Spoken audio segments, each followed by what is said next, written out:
Well, welcome to Jeremiah Creek. For the last few days I've been at the MerleFest at Wilkes Community College, a beautiful campus in Wilkesboro, North Carolina. And MerleFest is the largest bluegrass festival in the country, probably in the world as far as I know. And it's been a lot of fun. For those of you, the best comparison I came up with when I was talking to my wife is if you have ever been to Ravinia, picture basically 8 Ravinias at the same time going on for 4 days. They have 8 large stages, 2 main stages, the Watson stage, which is it looks just like Ravinia with the lawns and the seating and everything. And then the hillside stage, which looks just like Alpine Valley up in Wisconsin. So, never been there. It gives you a little bit of an idea of what it's like. So I have a few. I saw a few concerts. I talked to a few people, and I think what I'll do is I'll have this set up with the first part of the video will be my conversation with Tony Trischka, who just came out with an album called Earl Jam, in which he got a hold of some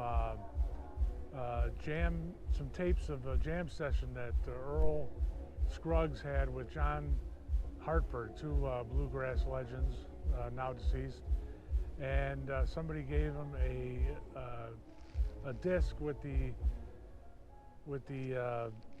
music on it. So what he did was he went ahead and transcribed it and put together an album which just came out called Earl Jam, and it's some of the things that Earl Scruggs did. I talked to him a little bit about that, a little bit about teaching on the internet, and a little bit about his early start. I also have a song from Alison Brown, who was very interesting. I love banjos and I love bluegrass music, but what she did with her band was she put together some music with a flautist, which as part of the band, and I made a comment talking to one of the other media guys there that the guy is the Jethro Tull of bluegrass music, and for some reason he thought that was unbelievable. I think he's going to use it in an article. And I didn't get his name. I didn't get the flautist's name, but it's part of Alison Brown's band. And so I played a song with her on the hillside stage, or I'll have a song played by her on the video. And then just some other scenes from around MerleFest.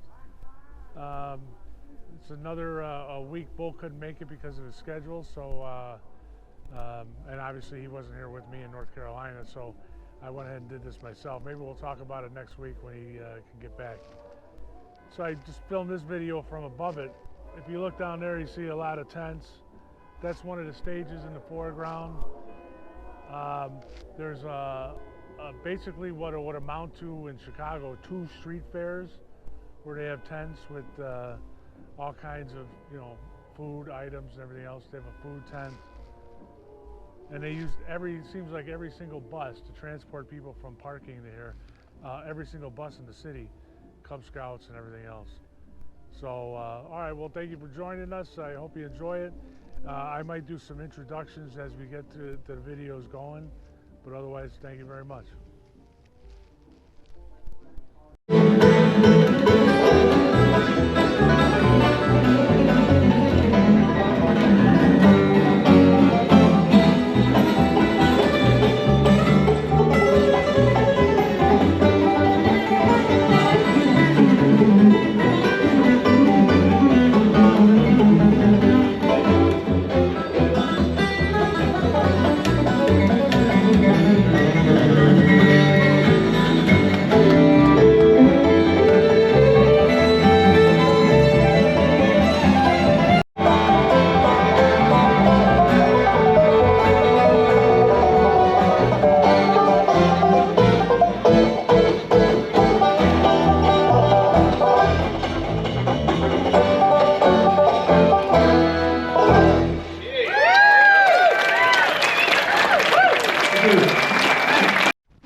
It's backwards. So I'll let you do it. Just start this way. Do you mind? Yeah, it's going to be awkward. Right here. Oh, okay, there we go. There you go. All right, I have. Life's so complicated. So I have. Wait a minute. Did that just move? Yeah. It's an AI robots. tracker. Oh God, it's AI, huh? AI, but I This is Banjo. I turned off the tracker. I just got this 2 weeks ago, and so I'm having fun with it. It's a new toy. So I have like 3 groups of questions if we have time. Yeah. What's going on now, roots, and then your online training. I kind of Sure. want to ask about, but we can maybe Yeah. next time. So. All right, so I just want to say it's an honor to have you on WMCT. Thank you. My pleasure. Glad to be Appreciate here. you doing this. And then this is my first interview outside of a studio, actually. Oh. Um, We're in a classroom here. I the moved down periodic here. table of the elements. I moved down here from Chicago. I retired as a police officer and came down and Oh, got a job good. on a radio station just for fun. And you Now know, you're in it. now I'm in it. Yeah. So I just have a few questions. You've been at MerleFest several times over the years. Many years. I haven't been here in about 20 years, but yeah, I Okay. have been here. Well, what made you come back then now? Or I was going to say what keeps you coming back, but what is it about MerleFest? Well, it's just such a great festival. The first time, maybe the second time I was here, we took our kids, my wife and I took our kids with us, and our son, who was 8 at the time or something, climbed the rock wall. So that was really exciting. That's why I came back. Oh, well, no, it's also a great festival. Yeah, no, it is, and it's Doc, you know, and Merle, of course. But, you know, in 1963, I went to the Newport Folk Festival and saw Doc Watson. He had been playing with it and recording with the Watson family, but it was his first album had just come out on Vanguard. I was like, wow, who is this guy? Deep River Blues, Black Mountain Rag, Doc's guitar, all this amazing music, which we were just listening to yesterday. And, you know, he's always been one of my big heroes. And so it's Doc, you know, Yeah. and Merle, of course. So I have to keep coming back. And it's a I great bet- festival. Yeah, you just mentioned the Newport Festival in '63, and I have to remember, was that the one that they were talking about in the movie about Bob Dylan? 65. Oh, I was okay. there in 63 and 64, but I got to see Bill Monroe in 63, Mississippi John Hurt, Reverend Gary Davis, Sonny McGee, Brownie Terry, Doc Boggs, and all these people had just been, many of them had just been rediscovered. Some of the older blues musicians and old-time musicians. So I was literally 14 at the time, and my parents let me go to the Newport Folk Festival. Those are some good parents. Good parents, great education early on, so yeah. I just saw you on stage. I know you have other appearances, but how did it go so far? How did you?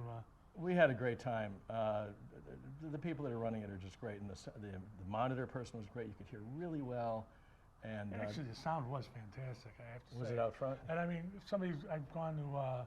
I've spent years going to outdoor music festivals at Ravinia. I don't know if Yeah, you- yeah. I know of it. I've not been there, but yeah. Yeah, and I mean they do a lot of stuff with sound. The sound here was fantastic Yeah. from the audience perspective. Oh, that's really good to hear because it sounds great. I couldn't hear the fiddle. What? Yeah, no, but I'm sure it was great. And again, on stage it was wonderful. So it made it so much fun to play when you can hear everything. So anyway, we had a really fun time. And what a band with Michael Daves and Casey Dreesen and Jared Engel on bass. It was just like, you know, just a joy to play with. They're good friends and wonderful musicians. So That's great. The guy who was playing the guitar, I'm sorry. Michael Daves. Yeah, he seems quite a bit younger than you. How'd you What are you saying exactly? You're not such a spring chicken yourself, Dave. Well, I am gonna ask about working with Billy Strings, but you do seem to work with the younger generation here. Well, because everyone's younger than me. I can't do anything else. It's not intentional. It's just who you run into. I was playing a festival in New York City, just a tiny little small bluegrass festival in Midtown, somewhere down to whatever, in the 20s or something. And I was just sitting. It was just this loose thing playing with some friends of mine. And I get to the site, and there's a little tent there, and there's some guy singing like Del McCoury and playing amazing guitar just by himself. And who are you? And it was a guy named Michael Daves, who was living in Brooklyn. He'd been there for 7 years. I'd never heard of him. I mean, I could have been playing with you all these years, and that's how it started. I just ran into him by mistake or by accident, and we've been doing it ever since. So it's been like 15 years or something. Well, that's great. You got a couple other big shows coming up: Gettysburg Bluegrass Festival and Floyd's Country Store. Yep. Which I never heard of until I started preparing for this. Yeah. So what can people expect from those performances? Is it going to be the same as today? It's going to be similar. I mean, basically, the show is in 2 parts. It's all a tribute to Earl Scruggs. And it's called Earl Jam. And what we did this afternoon was I got a hold of all these recordings of jam sessions with Earl Scruggs and John Hartford. And so what we did this afternoon was all tunes from those jam sessions, many of which are on this Earl Jam album. And our second set will be what we usually do as a first set when we're doing a two-set night at a club or concert or something like that, which is just an overview of Earl Scruggs' career, starting with Reuben, which is the first tune he played in the three-finger style, and Foggy Mountain Breakdown, Beverly Hillbillies, you know, Ballad of Jack Lampett, you know, just all the tunes that people know and love from Flat and Scruggs. Yeah. You can't lose with tunes like that. You know, but that's part of the Earl Scruggs story, so we do it. I heard, I was listening to, the one I really liked from the album was Willow, I'm sorry, I'm trying to play. Bury Me Beneath the Willow. Yeah, and I don't think I've ever heard that song before. Was that a really old song, or is that? That's a really old song. I think so much comes from the Carter family, the original Carter family. I think they might have been the ones that brought that into the world. I mean, it comes from probably long before that, because A.P. Carter would just wander. He would wander. He'd just leave home and walk around and find some singer in a hollow or something and write down what, you know, he wasn't recording. He would just write it down, come back and teach it to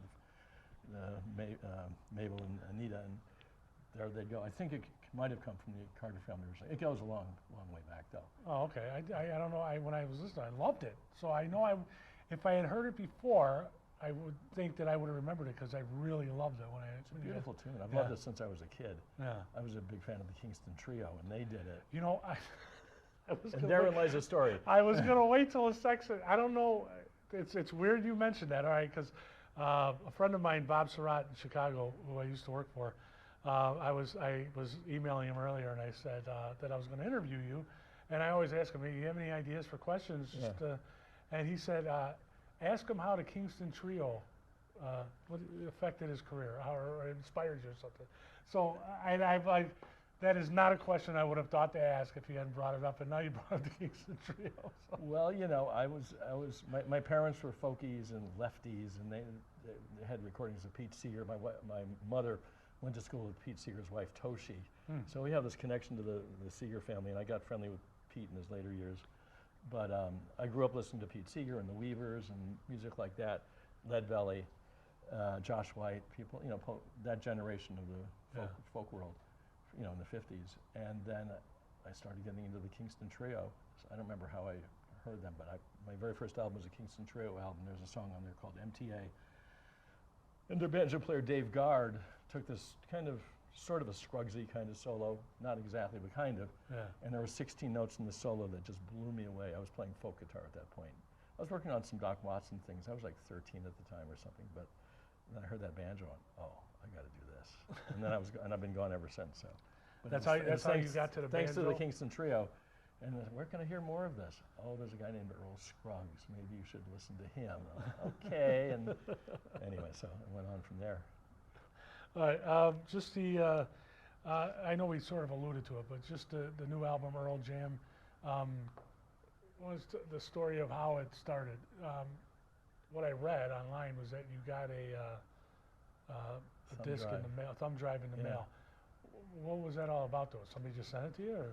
Well, there's a guy named Bob Pekel, who I'll be forever grateful to, because he's given me a great way to finish off my career. Well, hopefully there'll be more after this. But anyway, I don't want to get too dark about this whole thing. Anyway, no, we were working on the second Earl Scruggs book. There's one that's been around since '68, but there's a lot of stuff that didn't end up in there. So they decided Hal Leonard, I guess, decided, let's have a second Earl Scruggs book with all the tunes that didn't make it into the first one.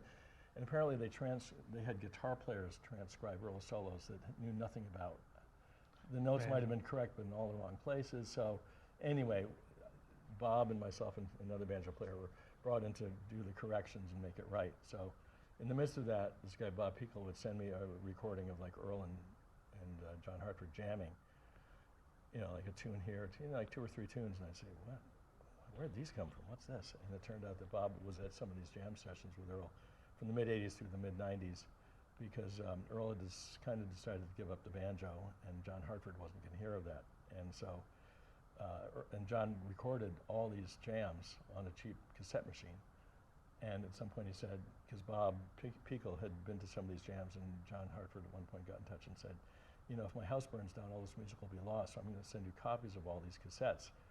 And Bob just digitized them and sent me a thumb drive of over 200 tunes. Wow. Of things that we, you know, just jam sessions. You know, and you can hear Sam Bush in some of them, and John Hartford and Tony Rice.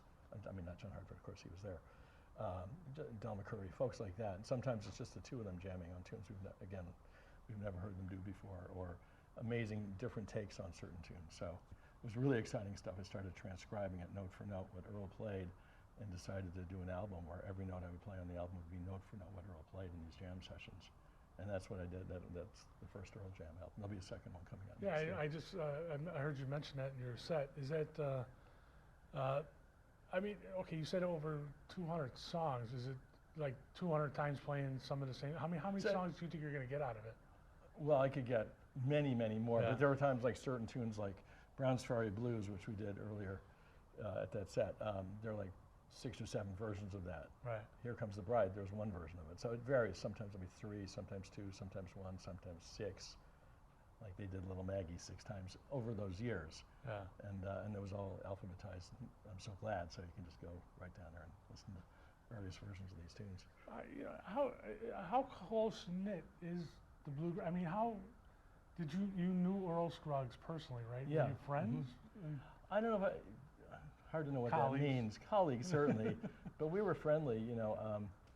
I got to hang with him at various times. I did a double banjo album called Double Banjo Bluegrass Spectacular 15 years ago or something like that. And I thought, I'm going to see if Earl Scruggs will play double banjos on my album. So we got in touch, and he agreed to do it. And so, you know, someday someone, you know, when I was a kid, you know, someday Earl Scruggs is going to play double banjos with you on Farewell Blues on your album. What? But we interviewed him. I worked with a gentleman on a documentary on the banjo for PBS, and Bela Fleck, he's like, you know, Madonna or something. It's one name, Bela.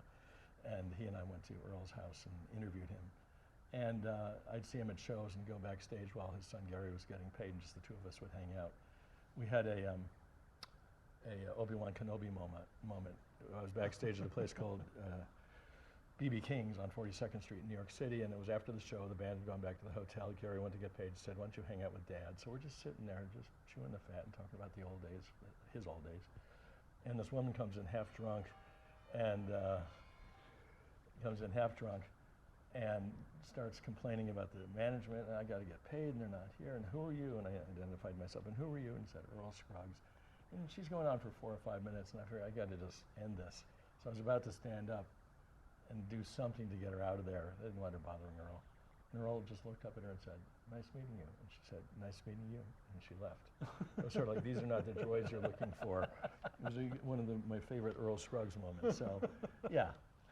That's all right. Let me get back to my list of questions here. How's the response to this album been so far? I mean, it's been great. I mean, it was nominated for a Grammy, so I guess that's a pretty good response. No, I'm sorry. I was just about to say, when you were on stage, you said we were nominated for a Grammy. Maybe you clapped and you go, but we lost. But we lost. But the Beatles lost one of their categories too. So anyway, no, it's a great honor, obviously, and it's done really well. Yeah. And I've got all these, you know, I've got Billy Strings on there and Molly Tuttle and Vince Gill and on and on and on. So it helps to have all these major names on there, which is not why I did it, but it's just. Yeah. And, you know, I've known Molly Tuttle since she was in college, and I did a Christmas show. I still do a Christmas show every year. And she was part of that for a couple of years, you know, and she was just kind of a shy young lady and great singer, great guitar player, and now she's Molly Tuttle. So anyway, but but the whole concept, you know, I think it catches people's attention. Yeah. I mean, did people know about the jam sessions, or was this just something? It was news. I didn't know about it, and I'm pretty deep on Earl, but I'd never heard about it. So that's interesting. It's like finding the lost masters of the Beatles, I guess. Exactly, something like that. Yeah, and also, I'm friendly with a woman who runs the Earl Scruggs Center, and she found this Mickey Mouse notebook after Gary Scruggs died. All of Earl's stuff went to the center in Shelby, North Carolina, and there's this Mickey Mouse notebook, and she opens. Wow, what's this? Opens up, and there are 60 in Earl's own handwriting, 60 pages. Telling the story of his life, basically. Wow. Not like a memoir per se, but he'd get an idea. Wake up one morning, I guess I'll write about this, being a kid, and then you know how a band should stand on stage, and you know things like that. So I think we should all do that, shouldn't we? We should all write like stuff like that. I know exactly. Leave it for our kids. Yeah, for sure. Well, I mean, how much time do we have? I think we're almost out here, so I would give it another minute or two. I think. Well, all right. Now let me because we asked most of the history questions, but one thing that I'm interested in, because the first time I saw you was on Garrison Keillor. Program companion. And it got me interested in the banjo. And so I took lessons, and every time I tried to take lessons, something important would happen in my life that would interrupt the lessons. Plus, I'm too lazy to friggin' practice it. You're also a police officer, which probably took up some time. It did. But I had, so I had my banjo. I still have it sitting in my living room saying I'm going to do it. Right. And I started looking at the online training stuff that you've been doing. Right. And I was really interested, and I'm sorry, this is going to sound bad. But for men of our age to be using the computer so much, I mean, here I am, I'm trying to make a YouTube channel, and you're doing training sessions on the computer. What got you into that? What got you into online training? I was approached by this company called ArtistWorks. I knew nothing about them. They had one or two. They had a jazz guitar player and a scratcher, like a hip hop scratcher, DJ, DJ kind of thing. And they wanted to get a banjo player, and so they got in touch with me, and I said, "This sounds interesting," and it was real cutting edge sort of stuff. And basically, at this point, I've been doing it for 15 years. I've got over 300 lessons, 3 or 4 camera shoots with tablature, so I discuss every tune so people can do it by ear, or they can look at the tablature. I have over 50 interviews with everybody from Earl to Steve Martin to Alison Brown, and on and on and on, all the major players. And people can send in a video, which I respond to. It goes into a queue. It's not like in the moment, but it's they can send it in, and I respond to it. I did it just yesterday, just before I flew out here. Anyway, so it's an interactive thing, and it's a whole banjo world. So. Oh, okay. Yeah. And there's now. You said you were like the third thing. They have 15 different string instruments. Well, they've got me and Alison Brown and Noam Pikelny, 3 banjo teachers now, and they've got just the best of the best, of all the bluegrass instruments, but they have classical music, they've got jazz as well, so it's a whole major thing that's exploded. So if you want to play banjo as good as Tony Trischka, better, you'll surpass me within 2 weeks with your money halfway refunded.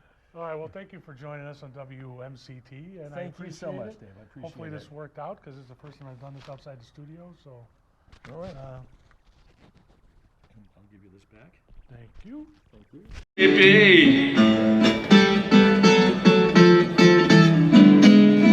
you know I love my baby, but my baby don't love me.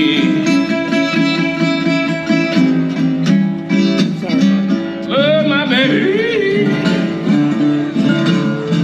but my baby don't love me.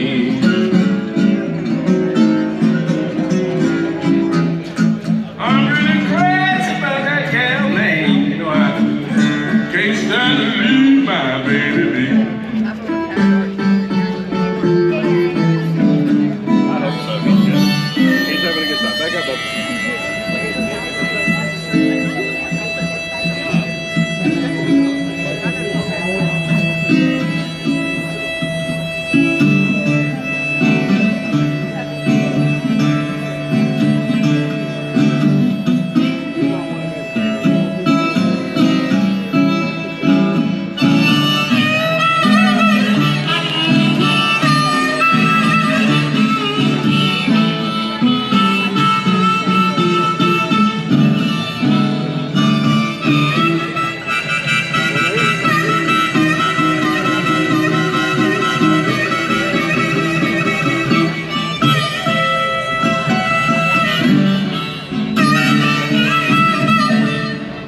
much.